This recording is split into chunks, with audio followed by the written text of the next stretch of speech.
청년 대국민 소통장 청국장 104회를 지금부터 시작합니다. 반갑습니다. 반갑습니다. 반갑습니다. 의성님 오늘 컨디션이 안 좋으시다고. 아, 저 오늘 모더나 맞고, 네. 어제 맞았는데 오늘이 더 안 좋아요. 아, 네, 그래서 최소 맞고 한 하루나 이틀 정도는 연차 쓰시거나 쉬시는 걸 생각하시는 게 어떨까 싶습니다. 저는 화이자 2방 맞았는데 생각보다 그냥 조용히 넘어가더라고요. 황이자 걱정 많이 씨. 했는데. 네. 네. 일단 댓글 보고 한번 진행할게요.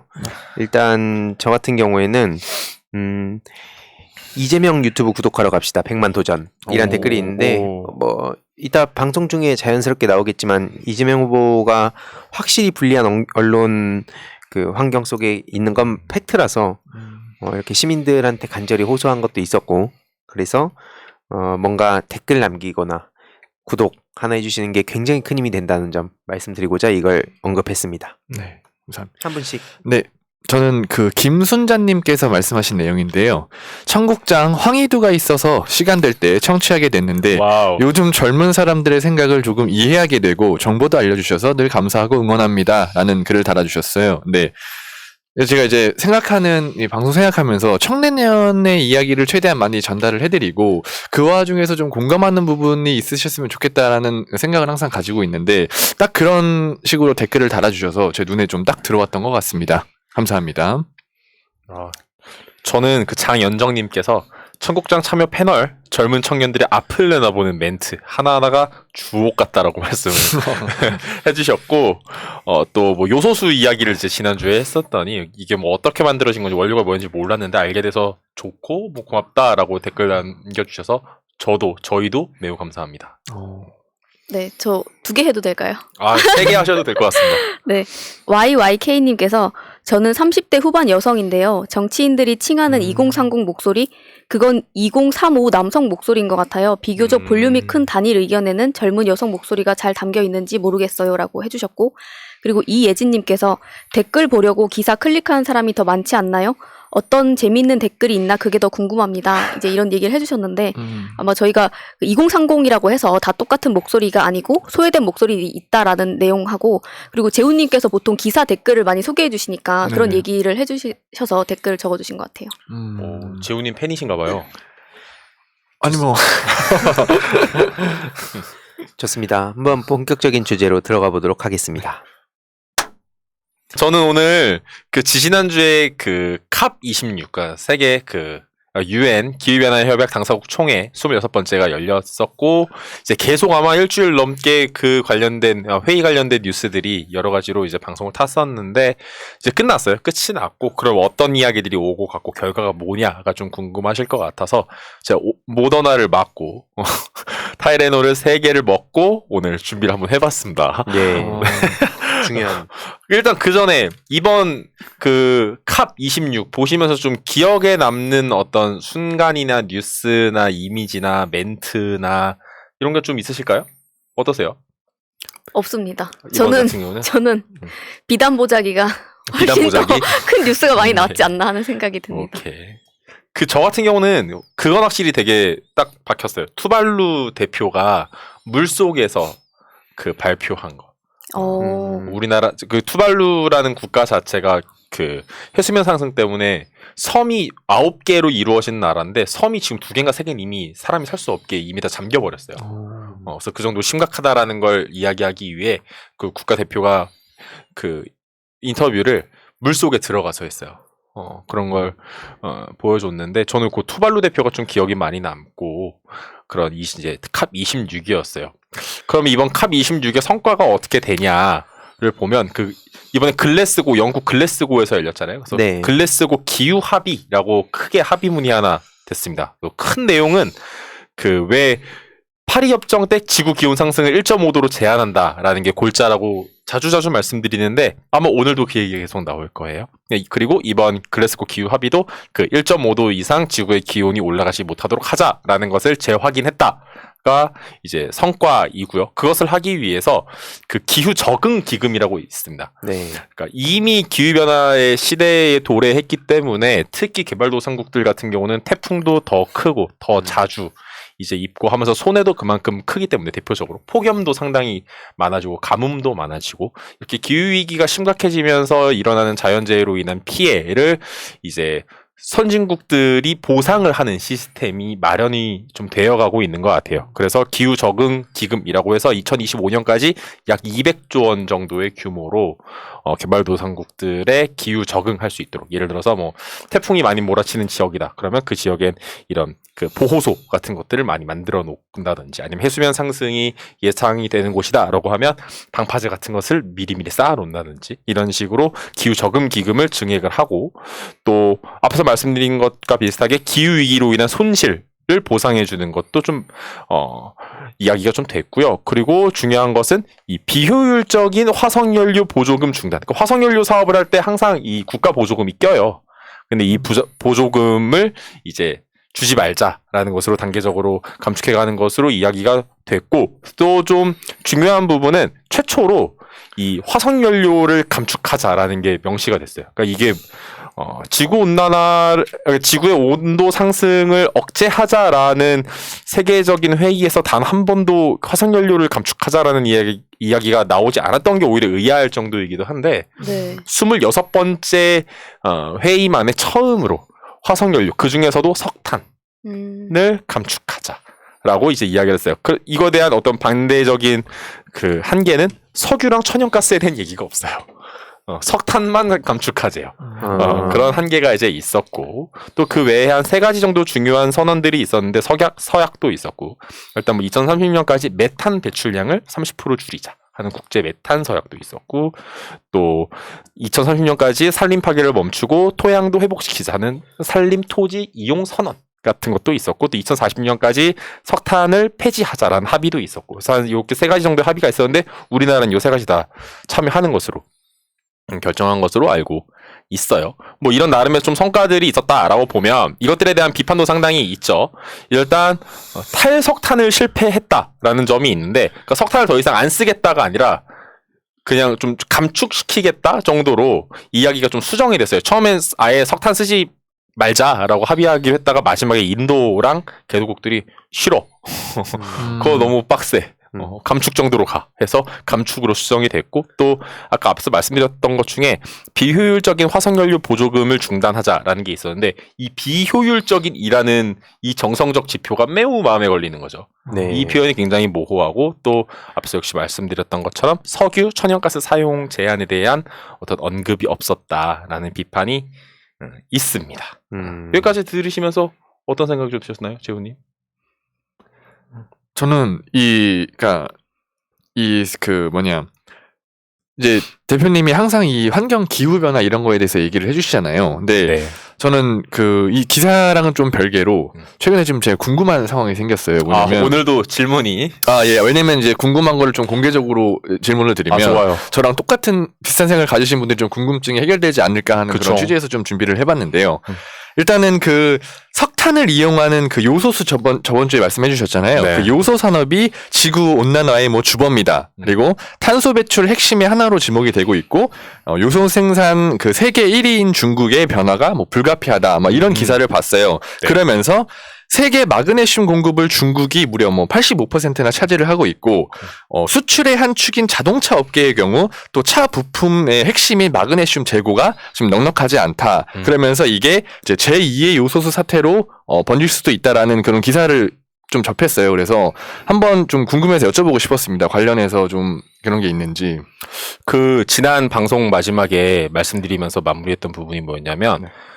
이 요소수 제2의 요소수, 제3의 요소수 계속 일어날 것이다. 왜냐하면 우리 문명 자체가 화석연료를 기반으로 이루어져 있기 때문에 그 기반, 화석연료를 더 이상 쓰지 말자라고 하면 기반이 흔들리는 것이어서 네. 우리 생활 일상에 보이는 곳들에 화석연료로 만들어진 것들이 정말 많이 있는데 겨우 요소수 하나만 있겠느냐. 정말 많을 것이고 또 한 가지는 요소수가 문제였던 건 화석연료로 만든다는 한계도 있지만 또 한 가지는 중국에 우리가 98%의 수출을 의존하고 있다는 게 문제였거든요.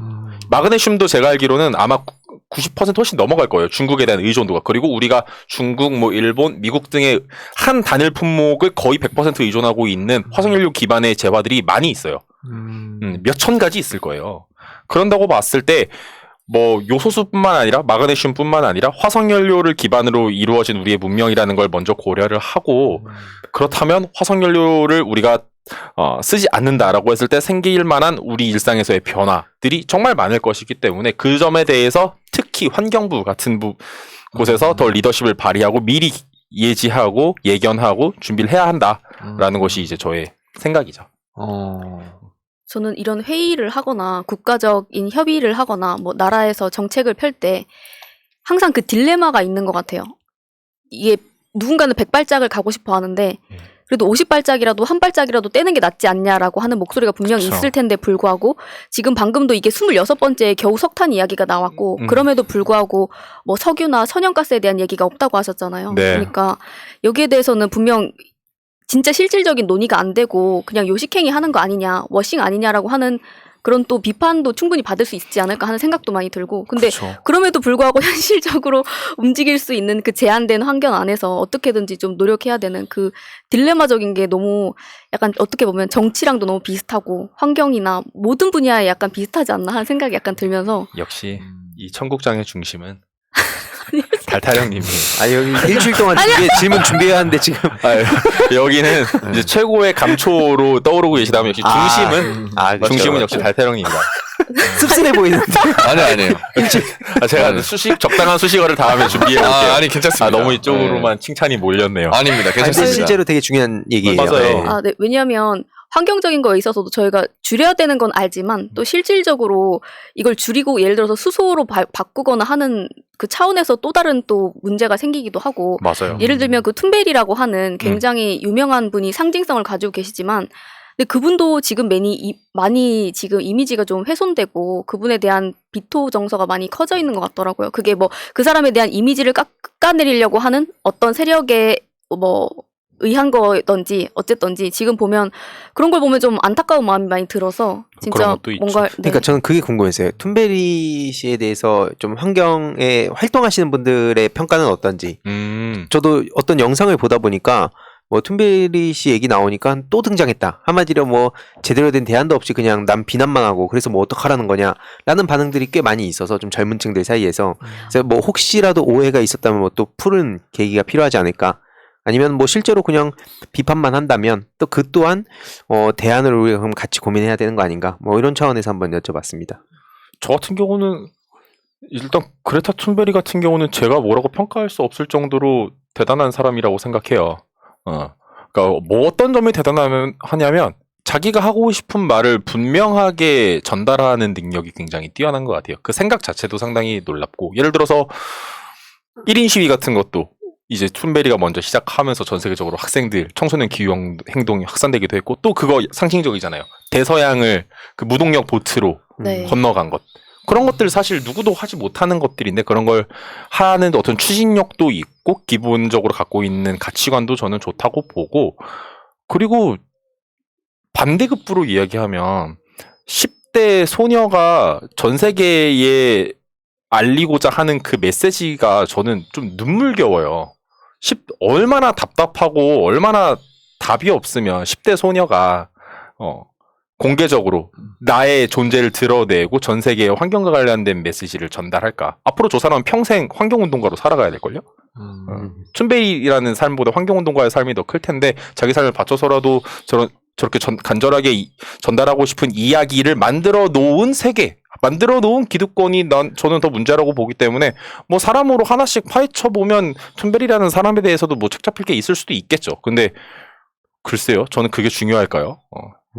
저도 그게 굉장히 무서울 것 같아요. 세계와 대중에 공개돼서 저번에도 저희가 한번 그런 얘기 나눈 적이 있지만 내가 어쩌다 한번 이거 플라스틱 들고 있는 거 모습이 띄기만 하면 그렇죠. 얼마나 받을 비난이 그걸 다 감수해야 위선자. 되는 건데 네. 그 딱 내로남불이라는 단어가 딱 꽂히게 되는 거잖아요. 그쵸. 그래서 그러니까 이게 환경으로 이 차원에서 얘기를 했지만 조금 더 이 영역을 넓혀보면 뭐 약간 PC주의에 대한 반감. 그걸로 맞아요. 이제 트럼프가 나오고 한국에선 또 이준석 대표가 상징적인 인물로 이렇게 나왔는데 뭐 그게 뭐 잘했다 못했다를 떠나서 그러니까 그런 이런 피곤하다는 인식들이 지금 서서히 쌓여가는 상황에서 그럼 우리가 어떻게 전략을 짜야 되냐. 그러니까 약간 이런 느낌이죠. 네가 하는 말 옳은 거 알겠어. 그리고 네가 하는 거 고생하는 것도 알겠어. 근데 그걸 나한테 자꾸 매기려고 하지 마. 강요하지 마.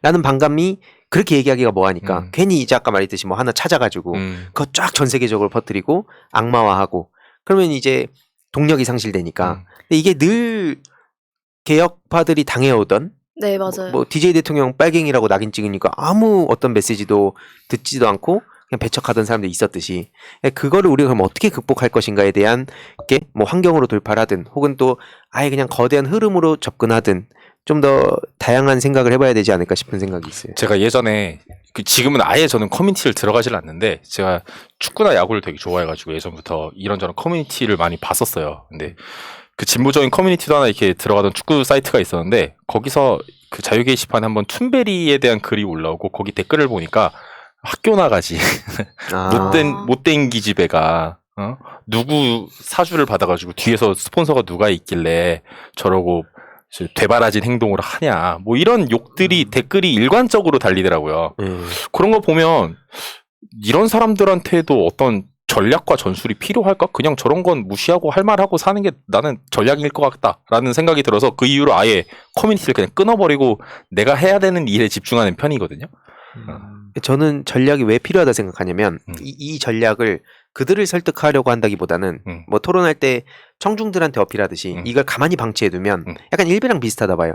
일베가 저렇게 이상한 소리 할 때 저는 그거에 좀 반대한 입장이었어요. 옛날부터. 왜냐면 어느 순간 그 얘기가 맞다고 생각하는 사람도 늘어나고 일부 또 사실을 가지고 섞어가지고 사실과 거짓을 섞어서 악마화를 하고 이걸 자기네들의 전략 기반으로 삼기 때문에 시간이 지나면 결국에는 이걸 외면하던 사람들조차 파이가 커지니까 그때 가서 부랴부랴 뭘 막아야겠다 해도 이게 거대한 어떤 물결을 이루고 있기 때문에 저는 이게 되게 걱정된다. 그 약간 옛날에 그 일베식 어떤 혐오 표현 이런 거에 대한 생각을 갖고 있었는데 뭐 그게 지금 또 다른 차원에서 지금 분출되고 있는 것 같아서 근데 물론 뭐 방법이 없다거나 아니면 뭐 어떻게 할 수 있는 어떤 경우의 수가 아예 없다 하면 그냥 뚫고 가고 거기에 힘을 싣고 거기에 좀 뭔가 무관심한 사람이나 좀 중도라고 하는 사람들 뭐 저는 중도란 표현 되게 싫어합니다만 어쨌든 좀 뭐 툰베리는 과하고 뭐 어쨌든 또 그걸 지적하는 것도 과하고라고 생각하는 사람들이 전 거의 다수라고 봐요.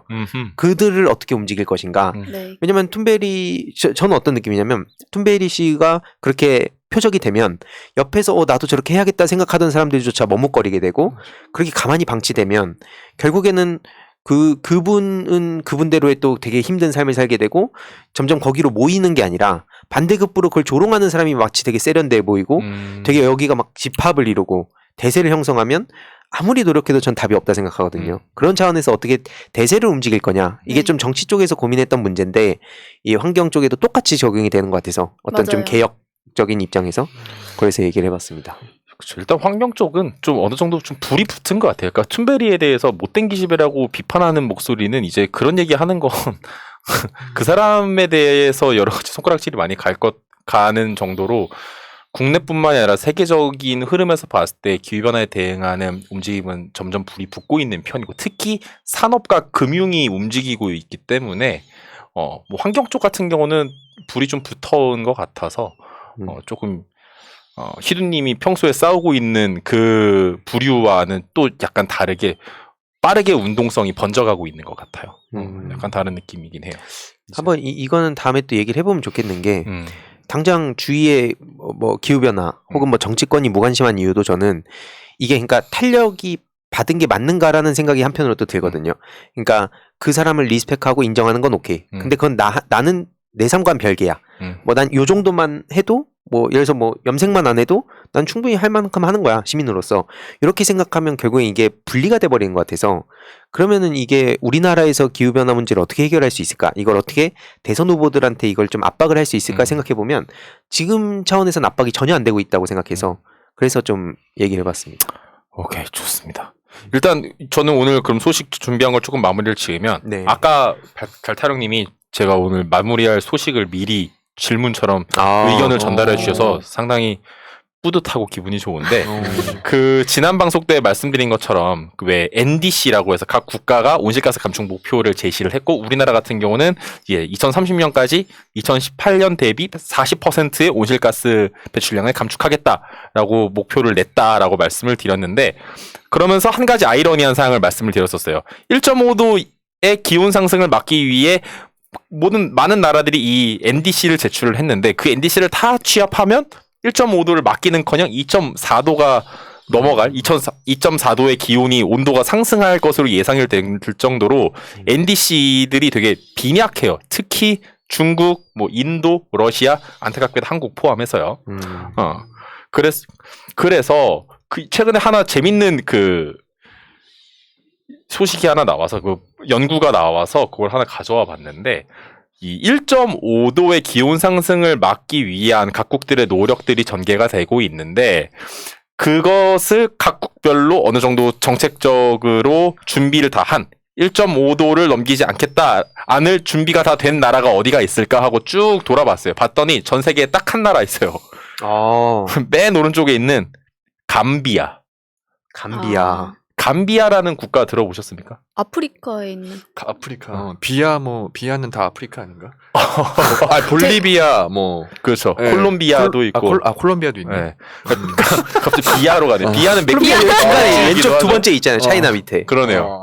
보면 이제 맨 위에서 보시면 그러니까 왼쪽부터 오른쪽으로 갈수록 그 1.5도의 기온 상승을 막기 위한 준비가 어느 정도 충분한 국가들이라고 볼 수 있는데 감비아가 유일하게 모든 준비를 좀 마쳤다라고 볼 수 있겠고 almost sufficient 거의 준비를 마친 나라들이 이제 노란색인데 코스타리카와 에티오피아, 케냐 축축해서 이제 영국 정도 선진국이라고 부른 나라 중에 영국밖에 없어요. 그러면은 우리나라는 어딨냐? 저 빨간색에 있죠. 빨간색 저 아래쪽에 보면 뉴질랜드, 한국, 아랍에미리트, 뭐 베트남까지 해서 있는데 매우 불충분한 상태이고 아예 그냥 없는 정도는 맨 왼쪽에 이제 까만색으로 되어 있죠. 이란, 러시아, 사우디, 싱가포르, 타일랜드 뭐 이런 식으로 있는데 의외인 나라들이 꽤 있네요. 그쵸. 일단 산유국들 같은 경우는 거의 1.5도의 기온 상승을 억제하는데 기여하는 바가 현재로서는 없다고 할 정도로 매우 빈약한 추진 상태라고 볼 수가 있는데 이런 내용을 보면 알 수 있듯이 전 세계적으로 말은 많이 해요. 네. 각국 정부들이. 근데 매우 미진하다. 유일하게 현재까지 목표를 달성한 나라는 감비아밖에 없고 참고로 감비아는 전 세계의 온실가스 배출량의 0.01%만을 차지해요. 저기가 어떤 나라인지 어떤 산업 기반인지 되게 궁금하네요. 감비아는 아프리카 서부에 있는 아주 작은 나라인데 큰 어떤 산업 기반이 없어요. 네. 대신에 기후변화로 인한 피해는 많이 받고 있는 국가이기도 해요. 그래서 이번에 감비아 그 환경부 장관이 아마 우리나라 이렇게 노력하고 있다. 근데 우리가 이렇게 노력해도 전 세계의 기후변화를 막을 수 없다라는 것에서 너무 잘 알고 있다. 그러니 선진국들 니네 더 열심히 해라. 라는 이야기를 던졌거든요. 또 우리나라 같은 경우는 지금 저기서 보시는 것처럼 매우 불충분하기도 하고 또 다른 지수들도 되게 많아요. 뭐 기후변화 대응 지수라고 그런 것도 있는데 64개국 중에 뭐 59위 뭐 이렇게 하고 있고 특히 온실가스 배출량 많고 에너지 소비 엄청 과다하고 또 재생에너지나 기후정책 매우 부족해요. 그러니까 태양광 무지 안 깔고 그런 상태인 거고 거기다가 석탄화력 발전소도 무지하게 늘려놔가지고 특히 이명박이 엄청 늘려놨거든요. 그러면서 현재는 대표적인 이제 기후 악당 국가가 됐다라는 점에서 봤을 때 우리나라는 정말 노력을 앞으로 더 많이 해야 한다라는 이야기로 조금 마무리를 하고 싶습니다. 그러니까요. 이게 차이나가 두 번째 있는 게 좀 의외였어요. 약간 맨 왼쪽에 있을 것 같았는데 항상 하는 거 보면 옆에 나라에 민폐 끼치고 네. 아무튼 그게 좀 의외였고 한국의 좀 툰베리처럼 그러니까 이게 뭐 꼭 특정한 인물이 그런 역할을 한다는 게 아니더라도 사람들이 가장 이렇게 생각하기 쉬운 게 어떤 인물이라든지 어떤 그룹을 생각하면서 보통 여기에 마음을 두고 관심을 갖게 되니까 그 한국 버전을 얘기해 주시면 또 되게 좋을 것 같아요. 좋아요. 한국에서 어떤 단체가 의미 있게 하는데 생각보다 안 알려졌다든지 아니면 또 대중성은 갖고 있지만 오히려 환경을 막 파괴한다든지. 아하. 굳이 있죠. 아니, 그래요. 혹시 아, 뭐 오케이. 되게 기회가 되면 힌트를 준 것 같은데요. 힌트가 아니라 얘기하다 보니까 얘기하는 거잖아, 그 정도면. 아니야.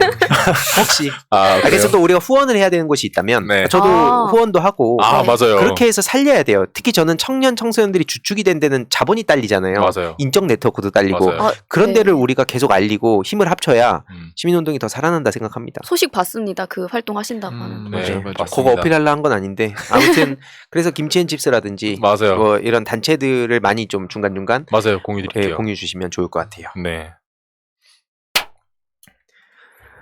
네, 재훈님 아까 좀 약간 그 이후로 지금 표정이 매우 안 좋아져가지고 아닙니다. 아니에요. 네. 오늘 어떤 주제 준비하셨습니까? 빨리 수식어 네. 준비해 올게요. 오늘 윤석열 소식인데요. 제가 사실 요즘 좀 이 주제 준비하기가 좀 심심하긴 합니다. 왜냐면 사실 제가 그 노엘 담당으로 이걸 계속 지금 모니터링하고 노엘 하려고 담당이지. 했는데 근데 지금 노엘이 지금 들어가 버려가지고 그쵸. 노담진으로서 그렇습니다. 그래서 타겟을 윤석열로 명확하게 지정을 면회 한번 하고 언제 갔다 오면 안 돼요? 아직 바빠가지고 요즘 면회는 생략하도록 아니면- 하겠습니다. 나중에 나오면 뭐 한번 보던지. 아니 요즘 청년스럽게 참신하게 랩으로 유튜브 영상 채널 있으니까 랩으로 디스하고 이런 거 어허. 많이 볼 것 같은데. 노엘이랑 근데 랩으로 대결하기에는 좀 이게 그래요? 그게 있어서 알겠습니다. 아무튼 바로 시작해 보도록 하겠습니다. 오케이. 일단은 그 윤석열이 야구 한국 시리즈 1차전을 관람했다라는 기사 혹시 보셨을 거예요. 봤죠. 네. 그런데 오늘의 주제를 먼저 얘기를 하자면 야구 팬들도 등 돌렸다라는 네. 주제가 될 것 같습니다. 조금 얘기를 해보면 커뮤니티에 재밌는 사진이 하나 돌아다니더라고요. 그래서 그 사진을 제가 한번 좀 준비를 해봤는데 뭐냐면 고등학교 그 선수들한테 방문을 해서 저런 말을 했습니다. 내년에 졸업해서 야구 명문대학으로 진학하길 바란다. 이게 왜 놀림거리가 되고 있냐면 프로행만 보고 엄청나게 이제 고생을 하면서 뛰는 고등학교 선수들한테 이 명문대 가라고 한 게 사실은 굉장히 좀 말이 안 되는 부분이에요. 왜 그러냐면 그러니까 프로가 되는 시스템이 잘하는 사람은 고등학교에서 프로팀으로 이제 뽑혀서 드래프트가 돼서 선수가 되는 시스템인 거죠. 저희 게이머 할 때도 그게 마찬가지였던 시스템이잖아요. 근데 네. 아무튼 여기서 이제 뽑히지 못하거나 좀 다음 기회를 이제 살릴 수 있는 친구들은 대학을 가서 실력을 좀 더 쌓고 이제 뭐 다음 지명을 노리는 그런 시스템인데 저런 식으로 이제 자칭 야구 광이라는 사람이 야구 강의예요, 이 사람? 스스로가 자기는 야구 광이다, 야구의 팬이다라고 하면서 야구 시스템도 잘 모르고 있는 지금 진짜 상황인 모른다. 거죠. 그래서 많은 사람들의 지적이 있었습니다. 그리고 두 번째는 뭐냐면 갑자기 윤석열이 나는 두산의 팬이었다라고 선언을 하고 한국 시리즈의 그 두산과 KT 경기에 가서 정작 본인은 KT 응원석에 앉아서 있습니다. 근데 웃긴 건 뭐냐? 대단하다. 국대 잠바를 또 입고 있어요. 맞아요. 잠바는. 그러니까 거기다 또 웃긴 거. 그 윤석열 특유의 쪽발 자세 있지 않습니까? 네. 그걸로 대충 앉아 있다가 기사 내 사진을 찍은 것 같으니 경기 절반만 보고 가버리는 상황이 발생을 한 거죠. 야구 광인데 그렇죠, 그렇죠. 어떻게 중간만 보고 가요? 그러니까 야구 이런 네. 얘기가 나온. 네, 그래서 말씀하세요. 아쉽다고 갔어요. 아쉽다 멘트 남기고 자기 바빠갖고 그래서 이제 솔직히 이런 이게 나온 거죠. 대충 기사 낼 사진 찍었으니 경기 절반만 보고 가고 여기에 또 논란이 되는 게 뭐냐면 그 두산이 요즘 야구 팬들 사이에서 여론이 좀 안 좋다고는 해요. 뭐 그게 이제 깊게 들어가면 길어질 것 같아서 제가 생략은 하고 이제 이걸 의식을 했는지 이제 두산을 좋아한다면서 KT석에 앉아 있다가 보여주기로 시간대보다 갔다라는 모습 때문에 야구 팬들 입장에서는 누가 봐도 저게 뭐냐. 그러니까 진정성이 하나도 없는 거죠.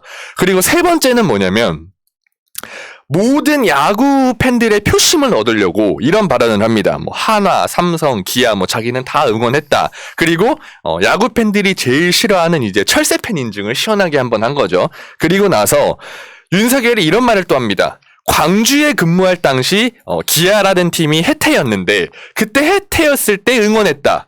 근데 알고 보니 기아의 팀 이름이 해태였을 당시에 광주에 근무한 적이 또 없었다고 해요. 그러니까 거짓말인 거죠, 한마디로. 그러니까 맞아요. 이게 이건 야구 거짓말이에요. 팬들이 엄청난 논란이 되고 있는 거예요. 이게 심지어 그 윤석열을 지지하는 커뮤니티는 사실 야구를 좋아하는 회원들이 모인 곳인데 아, 거기서까지 지금 이런 얘기가 나와서 짧게 좀 소개를 해드려봤습니다. 그러니까 이제 안 좋은 이슈 메이커, 뭐 도저히 이 사람 말은 신뢰할 수가 없다. 아니면 모르면 가만히라도 있지 스스로 왜 그런 식으로 하냐 뭐 이런 반응들이 있었고, 그러니까 오늘의 핵심 내용을 조금 접목시키자면 약간 이런 부분일 것 같아요.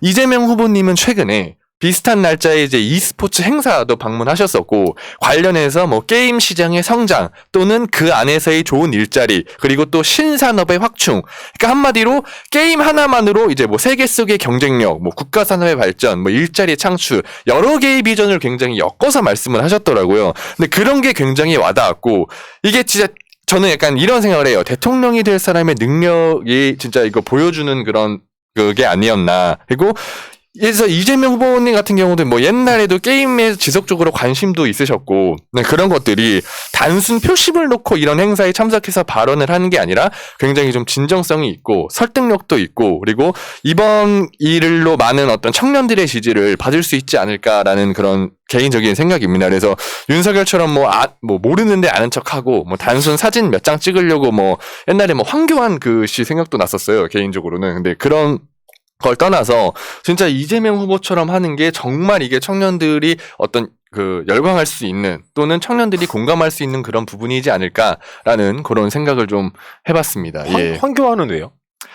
아, 이게 그러니까 잠깐 얘기를 하자면 옛날에 그 뭐 황교안 씨가 뭐 축구장에 가가지고 무슨 뭐 유세를 한번 했었는데, 맞다. 그게 이제 뭐 불법 선거 운동으로 돼가지고 오히려 프로팀이 징계를 받는 상황이 발생을 맞네. 했어요.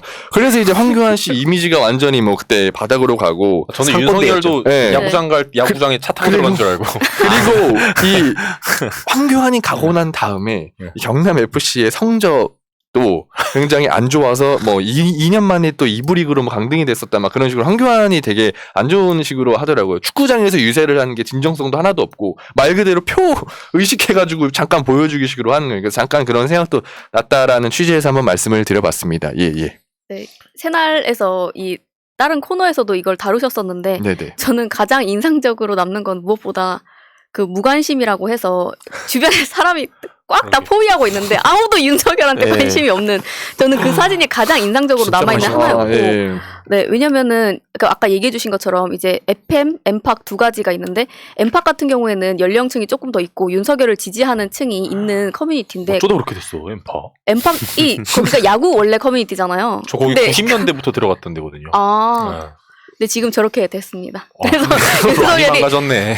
근데 저는 개인적으로는 이재명 후보가 진짜 탁월하고, 그리고 이번에도 데이터 안심 그 무료 데이터에 대한 정책을 또 냈어요. 근데 이런 것들이 진짜 세심하고 맞아요. 하나하나 다 디테일해서 살펴보지 않으면 알 수 없는 불편함을 맞아요. 해소시켜줄 수 있는 그런 정책들이라고 생각을 하는데, 이것들이 막상 청년들에게 그만큼 진짜 좋게 포장이 돼서 전달이 되는지, 문 앞까지 진짜 택배가 딱 돼서 그렇게 잘 풀어볼 수 있는지, 이거에 대해서는, 왜냐면 이미 이재명 지사에 대해서 나쁜 이미지로 소비하고 있는 청년층도 있고 하기 때문에 그런 거에 대한 아쉬움이 좀 있긴 한데, 근데 그럼에도 불구하고 상대편을 보면 항상 위안을 얻습니다. 윤석열의 이런 모습을 보면서. 뭐 아마 이걸 보시는 분들 입장에선 우리 청국장에 기대하는 게 요즘 청년들이 어떻게 생각할까? 뭐 이걸 민주당을 지지하는 사람과 그렇지 않은 사람들의 생각이 또 어떤지 좀 다양한 시각에서 이걸 좀 들어보고 싶어 하고, 그럼 또 어떻게 설득할 수 있을까? 요런 차원에서 이걸 들으시는 분들이 또 계시다고 생각을 해서 조금 다른 차원에서 제가 그럼 얘기를 한번 해보자면, 네. 그러면 제가 좀 다른 차원에서 말씀을 드리자면, 그 2030에서 원래 윤석열은 그렇게 지지하지 않잖아요. 저 보수 정당을 지지하는 그 지지층에서도 윤석열을 별로 지지하진 않는데, 저는 이번에 그 청년의 꿈이라고 해서 그 홍준표를 지지하는 청년들이 같이 모여서 있는 사이트를 이번에 열었어요. 근데 오. 그것이 굉장히 좀 주목할 만하다라는 생각이 많이 들더라고요. 그쵸, 뭐 그거에 대해서 또 한번 주제로 가져와서 얘기해봐도 좋을 만큼 여러 요소들을 담고 있는데, 제가 하고 싶은 얘기는 예를 들어서 아까 앞에 재호님이 e스포츠 그러니까 한마디로 이걸 들으신 분 입장에선 윤석열이 야구도 보는데 가서 오히려 망신만 당하고, 네. 이재명 후보는 e스포츠 관련해서 언급해서 청년들한테 와닿는 되게 좋은 그런 행보를 보였다. 차별화를 뒀다. 근데 뭐 언론이 예를 들어서 제대로 보도를 안 해서 사람들이 모르거나 왜곡해서 보니까 아쉽다라는 맥락으로 얘기하신 것 같고 네. 뭐 거기에 뭐 틀렸다 이런 얘기는 아니지만 제 오랜 고충 중에 하나가 뭐냐면 아까 뭐 일부에서 그러니까 이 의성님 코너에서 인물이나 어떤 그룹이 되게 중요하다 생각한 이유가 아까 배달로 비유하셨는데 실컷 이재명 후보가 성남시장 시절부터 e스포츠에 대해서 여러 가지 투자도 하고 되게 성과가 많이 있어요. 근데 막상 그 상품을 갖고 배달 딱 문 앞에 있는 건 누굽니까 솔직히 하태경이었어요. 네, 맞아요. 그러니까 이게 저는 그거 한다고 지금 주위에서 솔직히 그냥 게이머들 반응을 보면 대선 앞두고 쇼하네 이 반응이 되게 많았어요. 그러니까 이게 보시는 분들 입장에서도 저도 당연히 이걸로 해서 뭐 이걸 잘못했다는 얘기를 하려는 게 아니고 그럼 이제 우리가 어떻게 해야 될까? 근데 민주진영의 이미지 자체가 게임을 되게 싫어하시는 분들이 많고 그래서 제가 2년 전부터 게임 쪽에 되게 우호적인 얘기도 많이 하고 e스포츠에 대한 얘기도 많이 하고 막 그래 온 건데 그런 프레임을 깨지 못하면 지금 자칫 잘못하면 그 꼰대 프레임의 가치가 너무 쉽고 그런 이 상징적인 사람이 정치권에 있어야 된다 생각해요. 제가 아무리 해봤자 여러 가지 한계도 있고 제약도 있고 특히 프로게이머 출신이니까 네가 게임 좋아하는 건 당연한 거 아니야? 라는 어떤 생각을 갖고 있기 때문에 제가 그것의 상징성을 가져가긴 어려워요. 다만 그 가교 역할은 할 수 있겠다. 그럼 민주당에 누가 이 역할을 할 수 있는 것이냐? 예전에는 전병헌 전 수석이 상징적으로 막 아이돌 취급을 받았는데 그분이 기본적으로 e스포츠 시장에 그 문을 두들기고 마음을 얻게 된 게 수년이 걸렸어요. 근데 그럼 이재명 후보가 성남시장 시절부터 어떤 공약을 가지고 어떤 반응을 보였고 이게 또 어떻게 연결이 되는지를 한번 설명을 더 해주시면 이걸 들으시는 분들이 자녀들한테 특히 아들한테 야 이재명이 이런 걸 했던데 라면서 좀 얘기를 할 수 있는 그런 소스를 전해주시는 게 조금 더 들으시는 분들한테는 도움이 되지 않을까 생각을 하고 솔직히 말하면 프로게이머들이 대놓고 지금 정치 쪽에 메시지를 안 내는 이유 혹은 보수 쪽으로 많이 가 있는 이유 이런 것도 한번 얘기를 할 수 있는 기회가 왔으면 좋겠습니다. 근데 저는 개인적으로 그게 굉장히 이상적이긴 한데 예를 들어서 대선 후보하고 그 300명 중에 한 명인 의원하고는 또 차이가 있다고 어느 정도 생각이 되거든요. 예를 들어서 그 게임으로 특화된 이미지를 이때까지 쌓아왔으면 좀 대선 후보랑 좀 이미지적으로 안 맞을 수도 있는 부분이 전 어려움이 있다라고 생각이 들고 왜냐하면 대선 후보 같은 경우에는 큰 결을 정하고 방향을 결정하는 사람이니까 그런 부분에 있어서 그럼에도 불구하고 얼마나 세심하게 이 정책에 대해서 이해를 잘 하고 이런 것들을 펼쳐내는 것인지에 대해서 좀 더 얘기를 하면 어떨까 하는 생각이 많이 듭니다. 그러니까 예를 들어서 하태경 의원이 민주당이었다고 생각해 볼게요. 그냥 쉽게 들으신 분들 이해하기 쉽게. 네. 하태경 의원이 이런 거 해서 이재명 후보랑 만나서 e스포츠 발전을 위해 같이 논의했습니다라는 게 게임 커뮤니티에 알려지면 야, 이 사람은 옛날에 이재명도 e스포츠에 관심 가졌고 하태경이 지금은 아니지만 얼마 전까지 대변을 했으니까 뭔가 우리의 메시지를 잘 담아줄 것 같다라는 희망을 전해줄 수 있는데 민주당에서 지금 게임을 이용한다는 얘기를 들려요. 제 주변에서. 그러니까 네. 그런 부분에서 우리가 e스포츠 쪽에 계속 관심을 가져야 되는 이유 뭐 이번에 그 정권 그 싱크탱크에서도 자세히 말씀해 주셨지만 굉장히 중요한 시장이고 또 더 이상 배척한다고 배척되는 시장이 또 아닌데 그런 아쉬움이 있어서 얘기한 겁니다. 아, 네, 저도 그것이 그러니까 예를 들어서 이재명 지사가 계속 게임에 있어서 어떤 전문성을 쌓아오고 진정성을 쌓아오는 게 문제가 아니라 그런 분이 계시다면 그런 분을 발탁을 해서 긴밀하게 관계를 맺고 여기에 대한 방향성을 보여주는 게 저는 방법이라고 생각하지 지금 와서 이재명 지사가 거기에 대해서 계속 행사마다 이래서 참여를 하거나 거기에 대한 정책을 낸다고 하면 좀 뭔가 두루두루 봐야 되는 대통령이라는 위치를 가려고 하는 분인데 거기에 좀 더 그게 좀 더 맞지 않을까 하는 생각이 들어서 저는 말씀드린 거였어요. 이 얘기가 서로 좀 다른 얘기 같아요. 왜냐하면 이재명 후보가 더 e스포츠에 투자해라 이게 아니라 최근에 e스포츠 행보를 갔는데 그 일정을 소화했는데 그렇죠. 파괴력이 없잖아요.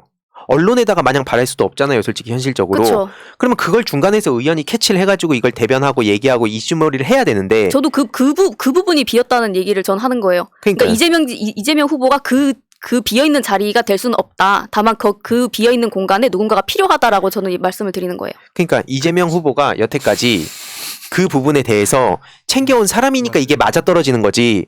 게임을 그쵸. 반대하던 사람인데 e스포츠 갑자기 누가 아무리 대변하던 사람이랑 같이 만났다 하면 쇼한다는 얘기만 듣는데 그 스토리가 파괴력이 있다는 얘기예요. 제 말은. 근데 그 파괴력이 있는 걸 우리 쪽에서 전혀 캐치도 못하고 있고 행사 한번 하면 사람들이 알아주겠지 라고 하는데 그건 너무 순수한 생각이다 이거죠. 제 얘기는. 맞아요. 저 동의합니다. 네, 그래서 좀 마무리를 하자면, 그러니까 언론에서도 이걸 좀 깊이 좀 보도를 했으면 좋겠다라는 생각이고, 그러니까 제가 이제 프로게이머 방금 그 얘기하셨잖아요. 언론에는 기대를 지금 못하는 상황입니다. 아, 네, 그러니까 제 개인적인 생각을 말씀을 드리는 건데, 제가 이 주제를 하면서 굉장히 공감했던 게, 이 행사에서 또 이런 얘기를 하셨어요. e스포츠에도 그 상무 스포츠단처럼 어떤 군 관련해서 이런 거 조직을 만들면, 이 게이머 선수들이 저희가 경험했을 때 가장 큰 고민이 그거였거든요. 선수 생활을 계속 하고 있는데 만약에 군대를 갔다 오면 그 경력이 단절이 되고 이제 자리가 없는 거죠. 그러니까 이런 공약들을 벌써 내는 걸 봤을 때는 저는 진짜 이거를 깊이 이해하고 있다고 생각을 해요. 저도 그렇게 후보님이. 보더라고요. 예, 그래서 이런 부분들이 좀 적극적으로 알려지면 단순히 진짜 이거를 겉으로 보는 사람들은 아 진짜 뭐 괜히 게임에 관심도 없으면서 쇼하는 이게 아니라 진짜 얼마나 많이 생각을 했는지를 저는 이제 게임했던 입장으로서 좀 알려드리고 싶다라는 내용이고 앞으로 이 관련 메시지가 있으면 저도 계속 캐치를 해서 여러분들께 적극적으로 청국장을 통해서든 어디서든 알릴 수 있도록 노력을 하겠습니다. 예, 조금이라도 보탬이 될 수 있도록.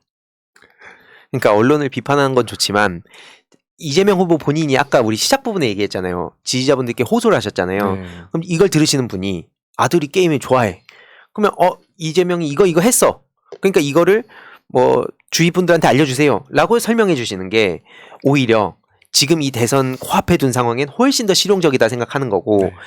이것도 근데 그럼에도 불구하고 당장 여기에 댓글에 분명 그거 달릴 거예요. 난 근데 게임하는 거 싫은데 이거 계속 받는 비판이에요. 네가 프로게이머 출신인가 그러지라고 하는데 자녀들 핸드폰 뺏고 게임 못하게 한다고 더 이상 안 하는 시대가 아니라 이 학교에 가면 다 그걸 하고 문화적으로도 자리 잡았고 산업적으로도 이미 세계적 글로벌한 e스포츠 시장이 됐기 때문에 더 이상 그렇게 해봤자 소용이 없다는 말씀을 드리는 겁니다. 아무튼 이거는 앞으로도 계속 중간중간 가져야 될 이슈인 것 같고 예, 그렇게 하도록 하겠습니다.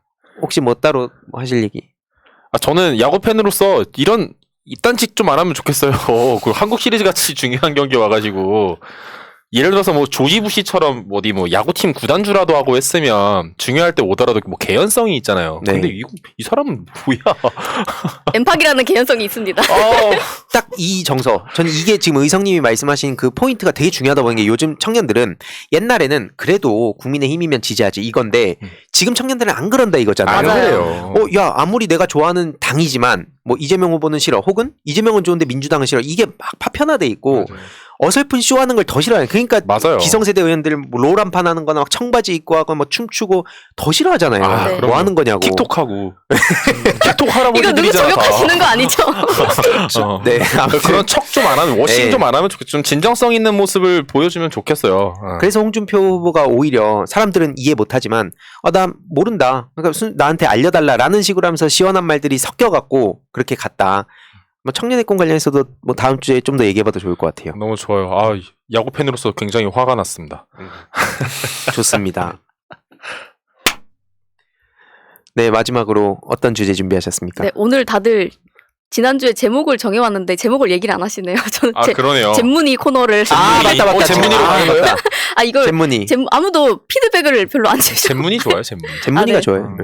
그래서 네 오늘은 이제 이 시대 저는 세대보다도 시대가 굉장히 유의미하다고 보는 입장이어서 이제 이 시대의 정치와 디자인에 대해서 한번 얘기를 해보려고 합니다. 오늘날에는 보면 뭐 현대미술이나 이 되게 다양해졌잖아요. 다면화되고 그 양태가 너무나 이 가변적이어가지고 뭐라 정의 내리긴 힘들지만 이 복잡한 거를 좀 단순화시켜서 말씀을 드리자면 순수 미술하고 디자인하고 여러분이 생각했을 때도 굉장히 좀 다르지 않나요? 예를 들면 예술성을 좀 더 추구하는 게 순수 미술이고 디자인 같은 경우에는 대중을 상대로 하는 이제 어떤 상업성과 뭐 마케팅 이런 것들을 띠는 것이잖아요. 그래서 네. 예를 들면 뭐 제가 그 산업 디자인을 전공하고 패션 쪽에서도 일을 했었는데 이 둘 다 대량 생산을 일단 어떻게 할지도 굉장히 그 생산까지 염두를 해두는 것이거든요. 디자인 같은 경우에는. 네. 그리고 뭐 시각 디자인도 그렇잖아요. 이렇게 했을 때 사람들에게 좀 더 어떻게 해야 가독성이 있고 그렇죠. 예, 어떻게 더 눈에 띄일 수 있고 이런 것들을 고려하는 것이잖아요. 맞죠. 그래서 이게 가만히 보니까 이 디자인이라는 분야와 정치라는 게 너무 비슷한 거예요. 왜냐면 대중을 상대하는 것이고 그들에게 내가 아무리 좋은 걸 어떻게 갖고 있어도 이들에게 어떻게 어필될 수 있는지는 보여지는 것만으로밖에는 판단이 안 되는 거다 보니까 아까 의성님께서 얘기해 주신 대로 보여주기 식으로만 하면 안 된다. 그렇게 하면 우리는 분노하지만 그럼에도 불구하고 계속 우리가 뭔가를 보여주지 않으면 그 자리에 있는지조차 모르잖아요. 지금 많은 지지자분들께서 좀 분노하시는 지점이 그거라 생각하는데 후보밖에 안 보인다. 민주당 뭐 하냐. 그리고 지금 예를 들어서 그리고 옆에를 봤는데 열린민주당은 후보가 3명밖에 없는데 180석 줘봤자 소용없다. 이런 얘기 분노들을 의원 의원 제가 뭐라고 했죠? 후보 네. 의원 3분이 계시는데 우리는 180석을 가지고도 너무나 효능감이 없다라는 얘기를 많이 해주세요. 네. 지금 약간 좀 분노가 많이 있으신 것 같은데 그걸 딱 봤을 때 왜냐면 3분이 계신 거를 우리가 다 알고 있고 3분이 누군지 다 알고 있는데 우리는 100 몇십 명 되는 사람들의 이름도 다 잘 모르고 심지어 이런 의원이 있었는지도 잘 모르는 경우도 되게 많은데 이것이 어떻게 보면 황희도 씨 방금 얘기해 주신 것처럼 지금이야 뭐 4050 정치 주축을 이루는 지지자 층들이 있지만 이제 점점 세대가 지나갈수록 이제 어떤 시대가 오냐면 이제 더 이상 민주당이라고 표 주지 않는 시대가 온다는 말이죠.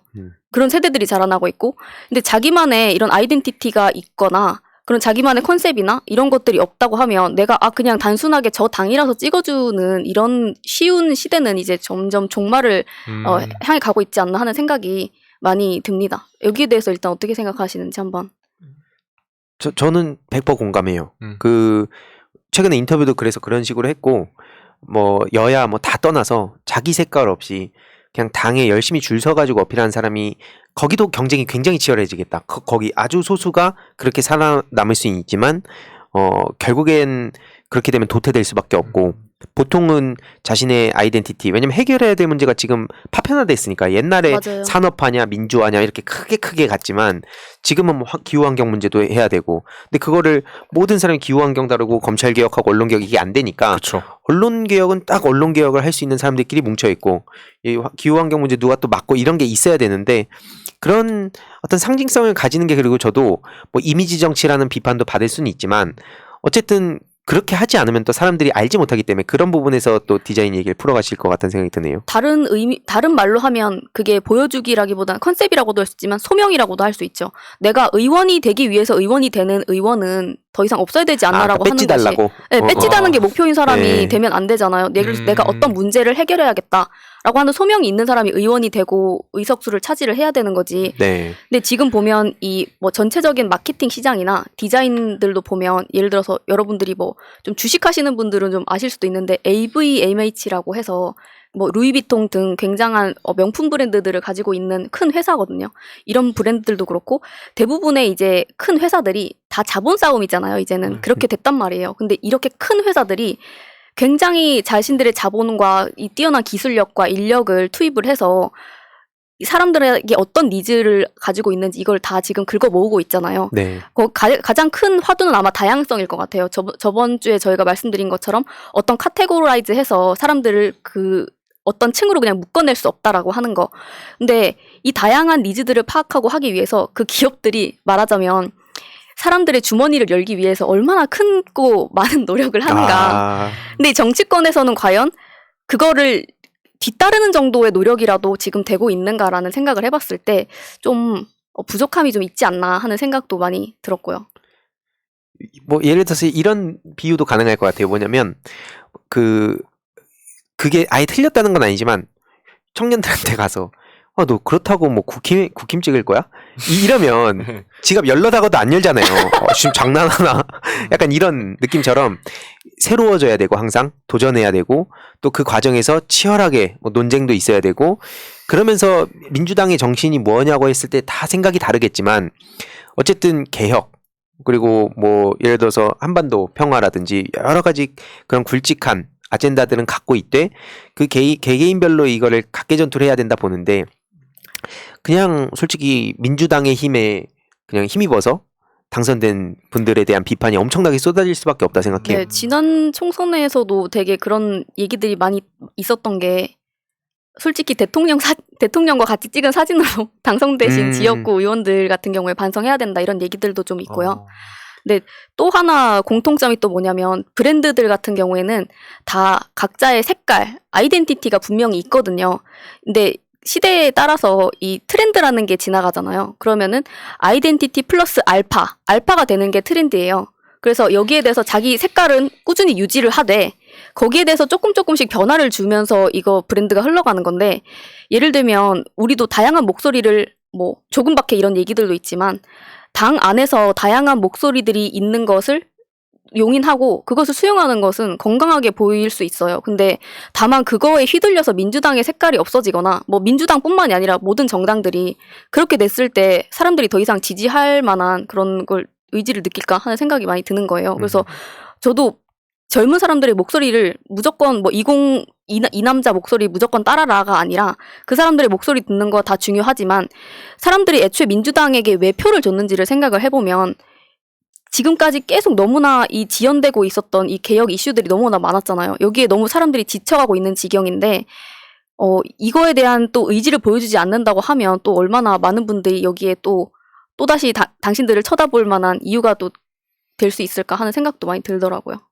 그리고 그런 차원에서 저는 그 황희도 씨가 본격 그 칭찬 타임을 한번 가지자면 지금 청년들의 목소리를 내는 분들 굉장히 많으시고 네. 저도 다양한 청년들의 목소리 그리고 예를 들어서 스피커도 굉장히 많이 필요한데 예를 들면 저쪽에서 하듯이 우리의 목소리를 스포이드로 한 방울 떨어뜨리듯이 서서히 젖어 들어가게 하는 스피커 대놓고 민주당을 지지하라고 얘기하는 스피커, 강력한 스피커, 중간에 그 단계별로 이렇게 스피커들이 있다고 치면 저는 오히려 민주당인 걸 숨기거나 아니면 정치적인 색을 좀 숨기고 그냥 내가 좀 더 유리한 것만 사람들에게 보이는 선에서 내가 굉장히 합리적이고 중도적이고 이성적인 사람이라는 걸 어필하면서 하고 싶어 하는 사람이 오히려 굉장히 더 많고 지금 그 역할을 할 사람들은 오히려 있다고 생각을 하는데 저는 저렇게 자기 색깔을 진하게 나타내면서 깃발을 꽂고 이렇게 왜냐면 자기한테 날아오는 화살을 일단 다 감수를 해야 되잖아요. 저 같은 경우에는 예를 들어서 저도 중도라는 말이 굉장히 허구적인 거라고 생각을 하는데 어떤 사람이 뭐 예를 들어서 위안부 할머니에 대해서 뭐 일본군 성노예제 피해자 할머니들에 대해서 만약에 마이너스 100에 해당하는 말도 안 되는 얘기를 찍었어요. 만약에 지금 이재명 지사 관련해서도 가짜뉴스가 엄청나게 많이 돌고 있잖아요. 그러면 이거를 마이너스 100을 찍었으면 플러스 100을 찍어야 되는데 여기에서 마이너스 50 정도에서 나는 중도적인 입장이야 라고 얘기를 하는 건 말이 안 되잖아요. 근데 거기서 용기 있게 100을 치고 나갈 사람이 저는 굉장히 적지 않나? 누군가는 그런 용기를 가져줘야 되는데 그런 일을 하기가 되게 어렵다. 그런 얘기를 하고 싶었습니다. 그렇죠. 왜냐면은 뭔가 객관적인 사람인 것 같지 않고 뭔가 치우쳐져 있는 것 같고 되게 막 지성적이고 막 이성적이고 그런 느낌이 아니니까 그걸 기피하는 것 같아요. 제가 봤을 때도. 근데 그런 차원에서 아까 저도 툰베리 씨라든지 이런 분들을 함부로 손가락질하는 건 너무나 쉽지만 그렇게 총알바지 하면서까지 왜 저렇게 활동을 할까를 한 번만이라도 생각해 본다든지 뭐 그럼 그 다음 단계로는 그럼 우리나라에선 또 그런 역할을 하는 사람 누가 있을까? 그 사람에 대한 평판은 어떨까? 욕을 먹는다면 저 사람 왜 먹을까? 진짜 이중성일까? 아니면 그냥 나도 모르게 어떤 이대 거부감을 갖고 있던 거를 저 사람한테 투영시켜 갖고 그냥 이걸 외면하고 싶었던 걸까? 아주 솔직한 본질적인 내면에 깊숙이 들어가다 보면 물론 이걸 굳이 누구한테 얘기를 할 수는 없다 하더라도 그냥 스스로라도 생각해보는 계기가 되면 좋겠다고 늘 얘기를 하거든요. 근데 뭐 아무튼 결론적으로 저도 그래서 지금 다양한 스피커들이 나와서 다양한 역할들을 해야 된다 생각해요. 딱 청국장이 저는 그걸 대표적으로 보여준다 생각하는 게 우리 초창기 때 청국장 할 때 보면 맨날 그냥 이거 메인 푸나님 방송이나 이런 데서 하는 얘기 그냥 4명이서 다 똑같이 하는 게 무슨 의미가 있냐 청년 방송이라더니 이런 비판들이 꽤 많았어요. 근데 요즘 청국장의 반응을 보면 좀 달라졌죠. 왜냐면은 뭐 환경 뭐 이런 반응 뭐 이런 문화예술 이런 어떤 각자의 고유의 그런 그 스피커 어떤 아이덴티티를 갖고 방송을 하기 때문에 이거 생각해보지 못한 것들에 대해서 다시 한번 돌아볼 수 있는 아니면 되게 유익한 뭐 이런 얘기들도 많이 있는 거 보면서 그런 의미랑 지금 정치권이랑 똑같다고 저도 생각을 합니다. 네, 대변인을 꿈꾸시는 재훈님은 어떻게 생각하세요? 제가 대변인을 꿈은 꾸지 않죠. 이미 이뤘는데. 이미 이루셨나요? 그 자체다. 나는 대변인이다. 이미 자체다. 이미 현실이. 물론 이제 좋은 자리가 있으면 저도 이제 뭐 기회가 된다면 이제 뭐 절대 그렇겠죠. 그렇지만 그러니까 이제 제가 뭐 드리고 싶은 말씀은 근데 저는 제가 이제 이 청년 스피커를 지금 했었고 지금 이제 저도 막 배워가는 입장에서 사실 쉽지는 않은 부분인 것 같아요. 왜냐면 이 중도인 솔직히 중도인 척 하면서 그걸 해야 되는데 그게 사실 분노 때문에 쉽지가 않아요. 그래서 저도 이제 결국에 뭐 이렇게 이제 같이 이렇게 하려고 하고 있는데 어쨌든 다양한 그런 스피커 육성되는 게 저도 굉장히 동의하고 희두님이 그런 것도 신경을 많이 써주시는 것 같아요. 항상 그 뭐 청년 관련해서 그런 이슈들도 계속 올리시고 저는 네, 공감합니다. 그래서 앞으로도 좀 다양한 목소리들이 꼭 이런 청국장이 아니더라도 이제 뭐 개인 뭐 진보 유튜브나 그런 데서도 나와야 나중에 그런 효력들이 전체적으로 좀 작용할 수 있을 거라고 생각합니다. 네. 뭐 진보 유튜브뿐만 아니라 뭐 환경 채널인데 자연스럽게 네. 뭐 이게 나무 그렇죠. 깎아내리고 뭐 맞아요. 혐오하고 네. 이런 식으로 안 가게 하고 네. 그러게 그런 어떤 정서적 연대가 필요한 것 같아요. 이제는 오프라인으로 다 만나가지고 다 같은 노선을 걷고 이게 아니라 조금씩 다름이 있다 하더라도 어느 정도 포용하고 그게 너무 과하지 않는 선에서 그 다양성을 유지하고 그 파일을 넓히는 게 지금 중요한 시대가 아닌가. 저 같은 사람만 민주당 180명 있으면 당연히 안 된다고 생각하고요. 네, 맞습니다. 다양한 아까 조금밖에 말씀하셨듯이 자신의 소신을 당당히 드러내고 맞아요. 그걸 투표해서 받아내면 표를 받으면 뭐 그거에 대한 마땅한 평가를 받는 거잖아요. 맞아요. 그러니까 누가 됐든 그 선거철 앞에 와서 시민들한테 막 이거 A 하겠습니다 하고 선거 끝나고 B 하지 말고 A를 하겠다 했으면 A를 해라. 그런 어떤 자신의 정체성에 대해서 그리고 좀 고민을 해라. 아마 이런 얘기로 정리가 될 것 같네요. 네, 예를 들면은 뭐 나이랑 상관없이 그래서 수용을 하시면서 본인의 그런 기조를 지켜나가시는 분 중에 저는 민주당스러운 분이 이해찬 대표라고 생각을 하거든요. 근데 그분처럼 뭔가 좀 그분 같은 경우에는 왜냐면 저쪽에 있는 젊은 층들도 굉장히 인정하는 그 사람들이 꽤 있어가지고 근데 그렇게 무조건 그러니까 중도를 바라보거나 뭐 물론 중도도 중요하지만 그렇게 하지 않고 자기 색깔을 지켜내면서 그렇게 하는 정치도 진짜 필요하지 않을까 하는 생각이 많이 들고 그리고 계속 그렇게 패배주의적으로 젖어드는 댓글을 쓰시기보다는 저도 그래서 우리 모두가 다 언론사가 되고 그냥 다들 하나의 객체로서 움직이면서 이 활동을 해나가면 어떨까 하는 생각이 많이 들더라고요. 좋습니다. 뭐 대선 아직 4개월 정도 남았기 때문에 뭐 지금 일희일비할 필요 없다 생각하고 각자 할 역할 하면 그리고 그 결과가 어떠하다 하더라도 후회 없이 하면 다 된다 생각합니다. 각자의 위치에서. 그래서 오늘 청국장 104회는 여기서 마무리를 하고 저희는 또 다음 주 방송에서 찾아뵙도록 하겠습니다. 시청해주셔서 감사합니다. 감사합니다. 감사합니다. 형제로 저들을 물리치자. 바이러스에게는 마스크가 없다. 어서 가자 바이러스보다 먼저. 그러니 내일보다 먼저 가자. 우리들의 희망을 형제이게 하자. 설령 그것이 내일이라 해도 현재로 저들을 물리치자. 바이러스에게는 마스크가 없다. 어서 가자 바이러스보다 먼저. 바이러스에게는 마스크가 없다. 어서 가자 바이러스보다 먼저.